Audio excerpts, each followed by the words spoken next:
And then it's just Sure. irregular. Are we live now, Greg?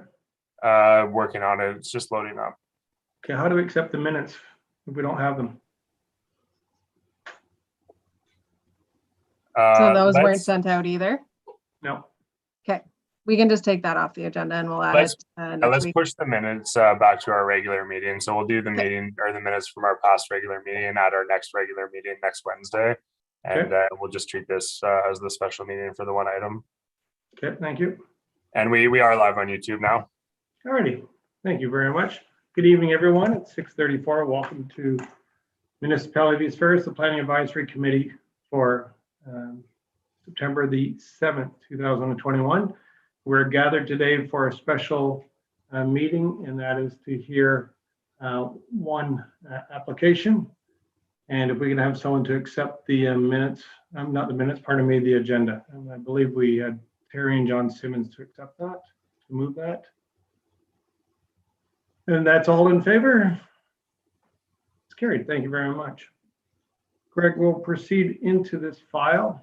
And I'm going to open it before we do that. This is a public meeting to hear comments and questions from any members of the public regarding the planning application as outlined. As required under the Ontario Planning Act, this is a statutory public meeting being held by the Planning Advisory Committee prior to making a recommendation to Council for approval or refusal of the proposed application. And the Planning Advisory Committee reviews all comments and submissions received prior to this evening's meeting, as well as those comments received during the course of tonight's meeting. No decisions have been made on any application before the committee tonight, and all presented information will be taken into consideration if and when a final recommendation is made. The Planning Advisory Committee is made up of 5 citizen appointees for the municipality, along with 2 members of council. And we'll start with the members from the municipality, and we'll go with Frank. Frank Corbeil. Thank you. And then John. John Simmons. Thank you. And then our members from council, we have Erica Erica Lougheed. and Terry. Terry Kelly. Thank you. And then reporting is Carrie Hanselman from the Municipality of East Ferris. And everyone knows Greg Curtin from the Municipality of East Ferris, the official planner. If any person in attendance would like to be notified of future decisions or correspondence with regards to an item on tonight's agendas, please record your name and contact information and let Carrie Hanselman know. That would be appreciative. And the format we will follow this evening will be to call up the applicant or their agent to outline the request. We will ask members, the committee members will ask questions. Staff will provide an overview. The committee will hear from members of the public. We ask that all comments be respectful and related directly to the planning matters. If anyone has a conflict of interest in this application, please state so now. Okay, we're good to go. Greg will jump right into this application. If you want to present it, that would be great.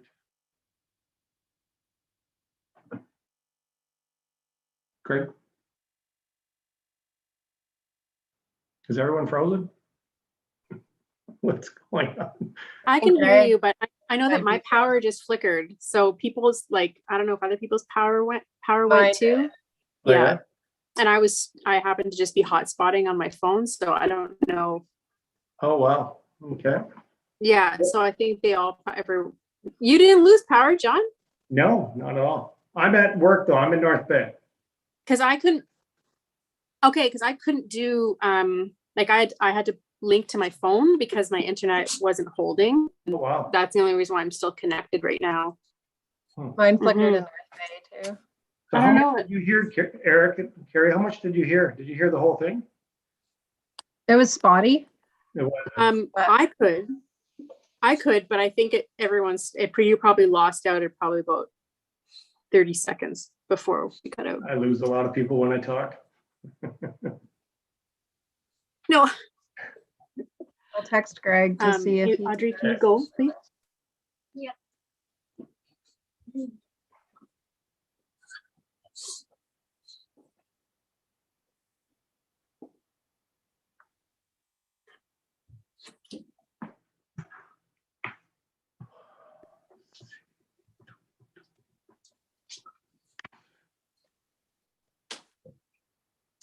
Audrey.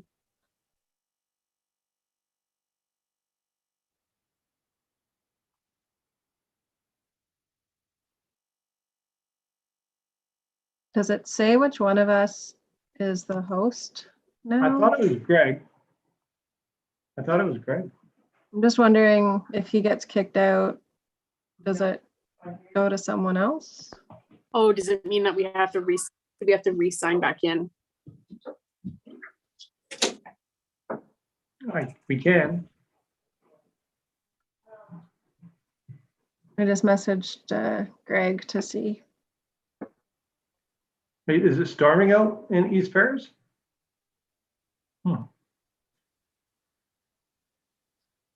No, I at least don't see anything yet.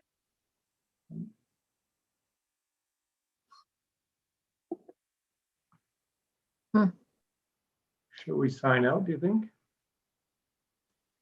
Yeah, I'm just wondering if Greg's trying to get in, but oh, he's calling me. Just a second. Yeah.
Who are you talking to, Jim?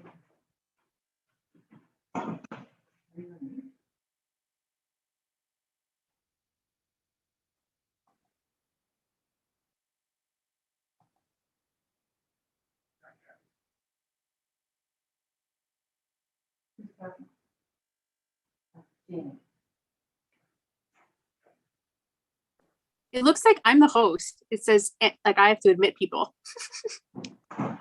So I'm gonna admit them all. Oh, sweet. So Greg lost power, and he's just waiting for his modem and everything to get back on. Sorry about that. It's okay, Frank, we won't hold it against you. It- We had a power outage here for about 3 or 4 minutes, then everything was off. Yeah, here as well. So Yeah. I'm glad I wasn't alone. You're not, we're still waiting for Greg. No, we're all in the same lifeboat together. You heard everything I said though, eh, Frank? Yeah, no.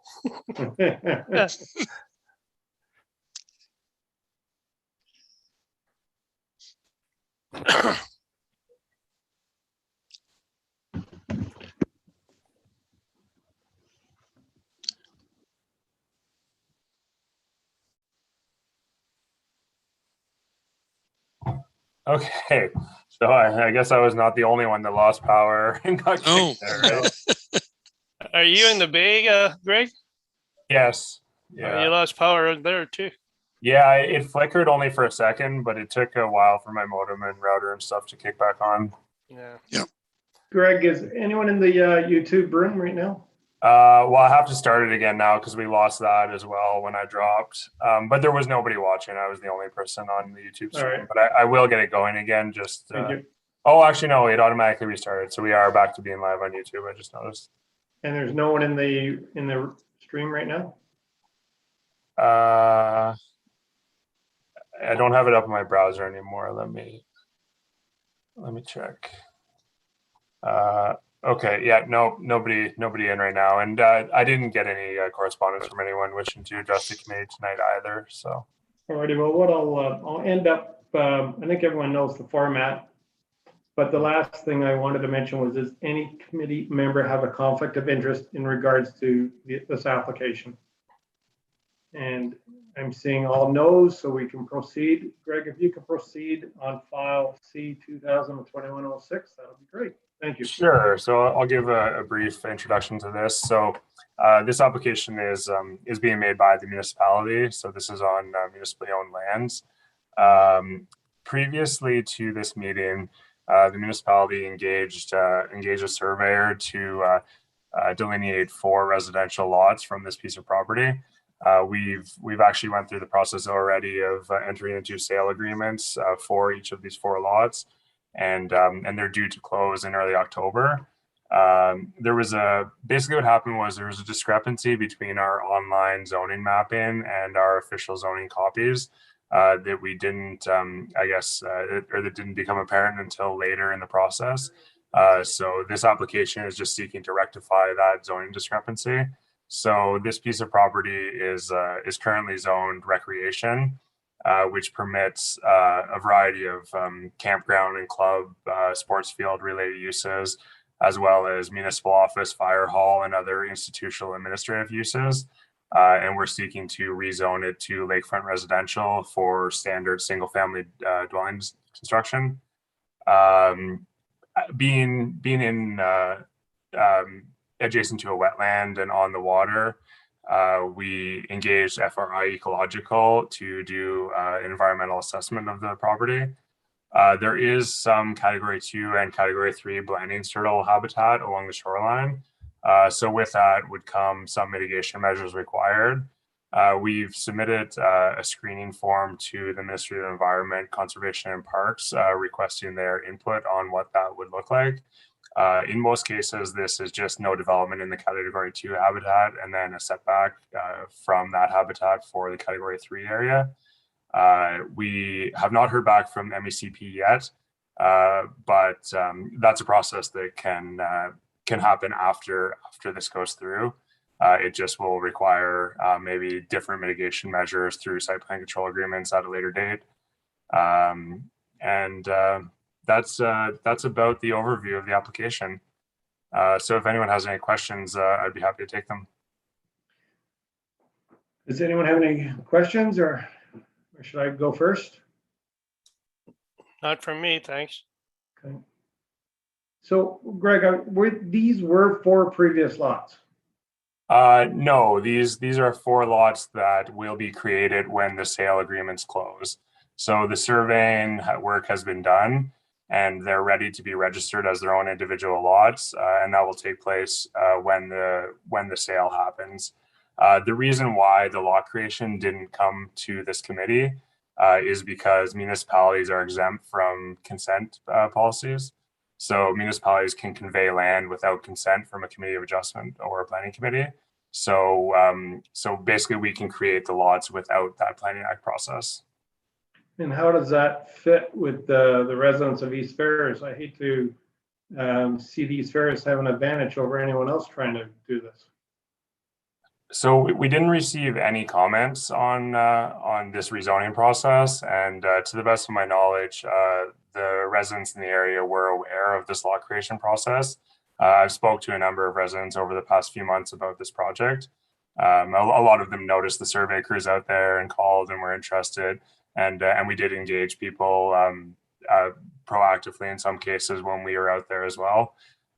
So yes, it is a different process, but the idea behind it from the Planning Act perspective is that the municipality is the authority that gives permission for people to convey land. So it's kind of a redundant process, I guess, if you had to go through it just to give yourself permission to convey land.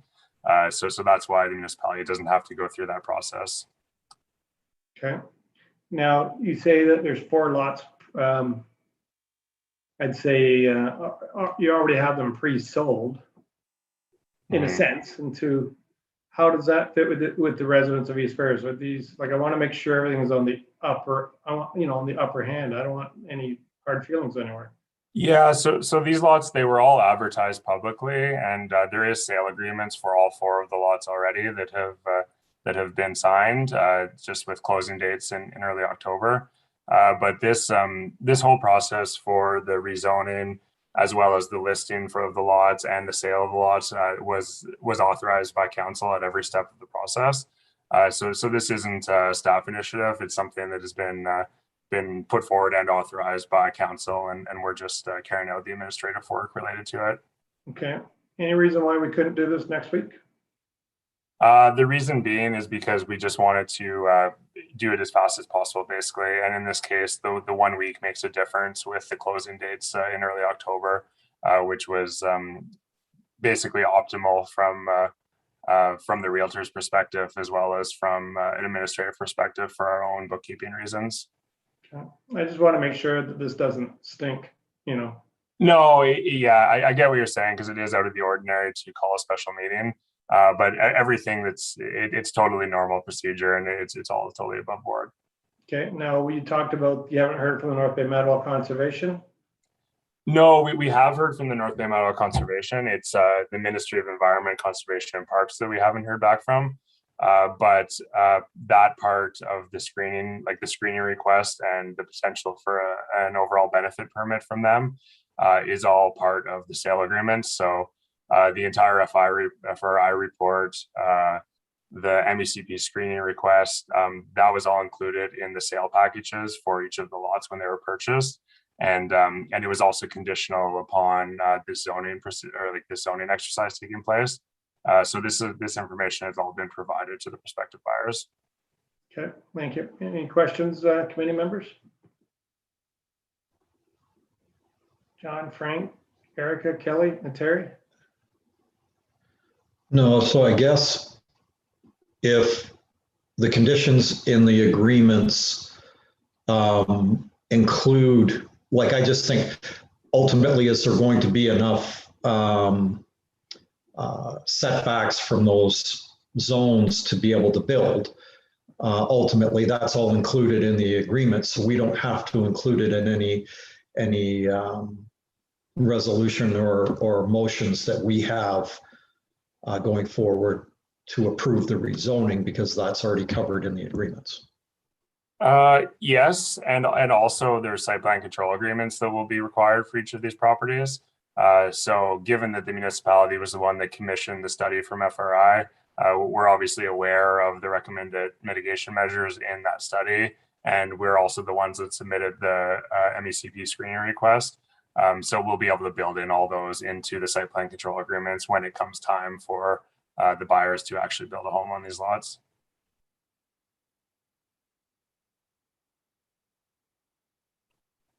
Is that satisfactory, John?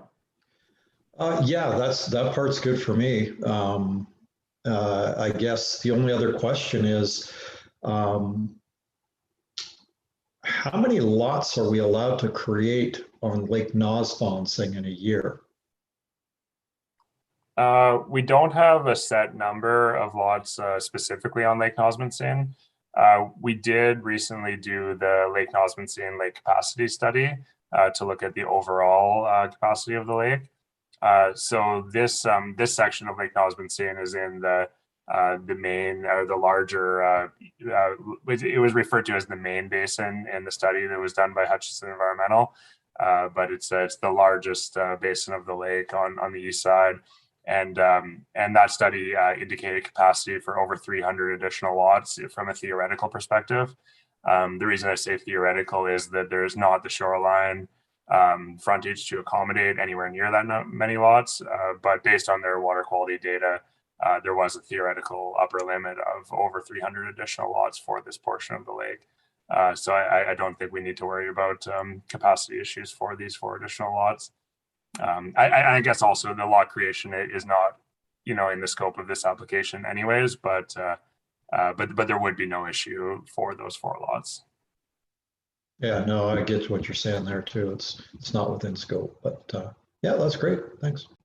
What's the size of the smallest lot? The smallest lot is, I will tell you exactly, it is 0.94 hectares, so 2.33 acres, and the largest one is 4.59 acres. So how does this compare to the one from about 7 weeks ago that we turned down? That was a real small lot, and they were asking for relief on both the front and back. Oh, so the minor variance request, you mean? Yes. Yeah, so those lots, that lot, if I remember correctly, was a little less than half an acre. Okay. But that they also weren't requesting at that time to create that lot. They were requesting setback relief. Right. So what we're looking at here, so the application is for rezoning. So the key elements that we need to look at are whether the lakefront residential zoning that's being requested is appropriate for this lot. So we'd look at the official plan designation being waterfront. And so the waterfront designation in the official plan permits a wide variety of different categories of uses and types of zoning classifications. So one of those is residential dwellings, and a lakefront residential zoning is our most common, most standard residential zoning classification. So from a use perspective, the zoning is in line with the official plan designation. And then we would look at the intended use of the property. And is it suitable for residential actually to be built because of or based on site, criteria, conditions, topography, environmental constraints, etc. And that's why we engaged FRI before bringing this application forward. So we knew there was going to be some restrictions based on the wetland area. And then after going through that exercise, it's possible. There's limitations on some of the lots. The northern lot has slightly more limitations than the other, but there is suitable building envelope for each of them. So based on those factors, as well as the overarching waterfront designation and the zoning's correspondence with that, it's in our opinion suitable and appropriate to rezone to lakefront residential. Okay. Marty, any other concerns? John, I don't have a concern, just a comment. On Nosman Singh Park Road, we just approved eight lots and now another 4. And some of the applications that we received in the past, some of the people's main concerns was the traffic, the water runoff, et cetera, et cetera. And what makes this any different? I mean, the traffic on our road has increased 3-fold, even 4-fold, in the last little while. So the traffic is a concern, and we talk about water runoff for other applications. And, is this because it's a municipal lot, or I don't know, maybe Greg, you can answer that. So we did look at the environmental factors through the FRI study. We didn't do a hydrogeological study because that's only triggered at 5 lots and more. With regards to the road traffic, there obviously has been additional lots created recently through the Nosman Singh Park Limited subdivision application. One thing that I can maybe suggest about that is recently when we dealt with the Gilmet Road severance request at our last meeting, one of the things that came out of that was a request to council to look at like the road capacity. It's also a dirt road. It's also narrow in some places. So one thing that was brought forward to the Public Works Committee was a request to take a look at the road and just do a general kind of study and overview and see, get some hard data on some of those things. So the committee may want to include a comment to that effect in a recommendation they make to council. And then it will obviously be up to council how to deal with that, but they may also want to request that the Public Works Committee take a look at Nosman Singh Park Road. I think it'd be a good idea myself. I don't know if anybody else has any thoughts, but I know there's a lot of people walking our road, jogging our road, et cetera, and the increase in traffic is just, I had a few people say they were almost run off the road from walking. So it might be, I'll certainly put that recommendation forward if that's what needs be, but I think it should be looked at. Thanks, Frank. Terry, you had a comment? A couple, actually. Thank you, John. I'm on the roads committee, and we realize there's a shortage of signage. And that's basically true of most of our roads, especially the secondary roads. And Nosbonsing Park Road is it's the same deal as in a lot of ways as Gilmet Road, in that the people speeding are your neighbors, the neighbors of the people that are complaining about the speeding, because they're both dead end roads. I mean, you go down Gilmet Road, it's a dead end. And Nosbonsing Park Road is very limited access to one other artery, which really is a loop as well. So what we're going to be recommending at our roads meeting, which is actually Thursday morning, is more signage throughout the municipality, especially on our gravel roads. And also we're looking at extending the width of the roads where possible. And the problem is we've got, well, not a problem, but the reality is we've got people moving up that the roads designed originally were just for traffic, motor traffic. And now people want to use bikes on them and go using them for walking trails. They were not designed with that purpose in mind. So it's a bit of a conundrum for council, because we want people to be safe, but they should realize they're in the country and these roads were, and I don't know, not Nosbonsing Park Road, but Gilmet and so forth at one time was for the most part cottages. Well, now cottages are no longer cottages, they're seasonal dwellings. So use of the habitat has changed. And in recognition of that, we're trying to upgrade both the signage and where possible, dropping the speed limit if it's enforceable. So just giving you a bit of background. So we're looking at the roads in general across the municipality. Thank you. Thank you, Terry. Greg, you talked about the Hydro G. It's not required unless we have 5 lots. Yet 3 weeks ago, we asked someone to get a Hydro G study. Is that Hydro G is mandatory at 5 lots or recommended by this committee? Is that correct? No, so at 5 lots, it falls under provincial guidelines that require some form of hydrogeological study. It varies in exactly what's required, but it is required under provincial guidelines after 5 lots. So at the committee meeting for the Gilmet Road one, it was at the committee's discretion that you guys had asked for that to be done. I guess above and beyond what the provincial regulations and what our normal requirements would be. Mm-hmm. Okay. So that I had recommended last meeting that we did that not be required, but I also acknowledge that it is certainly within the committee's I guess like scope to ask for it if they do deem it to be, or if you do deem it to be necessary or helpful. Okay. Terry, you had a comment? Go ahead. I did. In addition to that, yep, thank you. In addition to that, one of the main reasons for, and I did mention the hydro study, was because it could impact the lots downhill. Because these lots on Gilmet Road were not on the lake. They're on a mountainside behind lots on the lake. So to the effect of affecting someone else's water supply or the wells down towards the lake, because it's gravity feed. And Gilmet Road, the lots are high elevation, whereas these lots are right on the lake. There's no impact to surrounding areas because there's nothing in front of them except water. So that was the reason for the hydro study being recommended, John.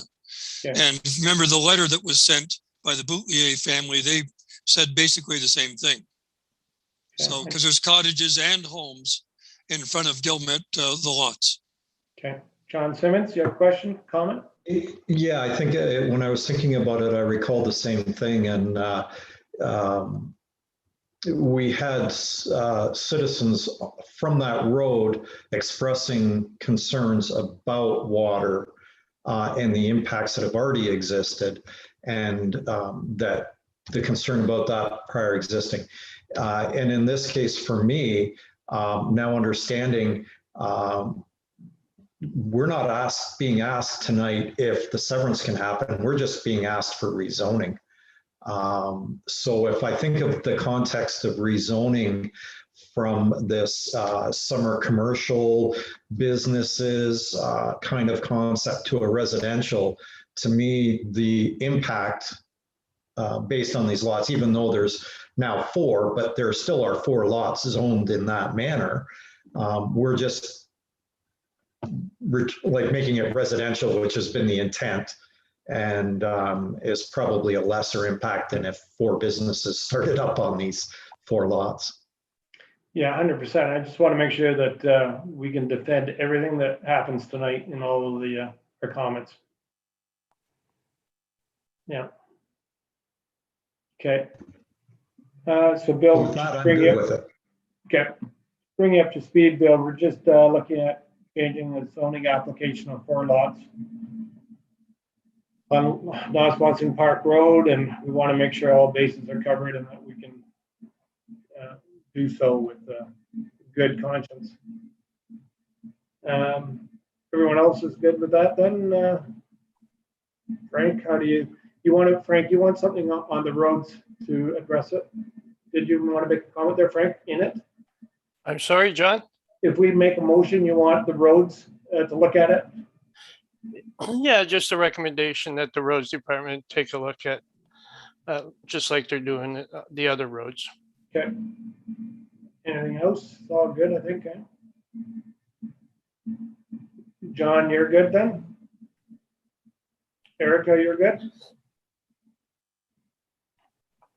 Okay, and Terry, you're good? And Bill, you're good, Bill? Oh, no mic there, Bill.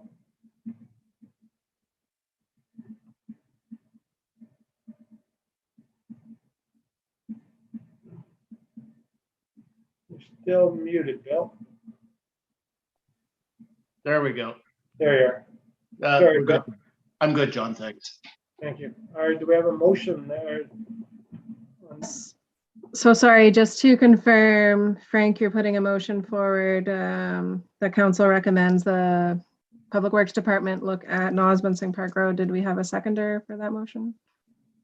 Secondary for them to look at it. John Simmons. Okay, all those in favor? Carried. Erica, you're good with that? Thank you. Carried. Okay. And I can read the resolution for the file. Okay. File number C 2020-105.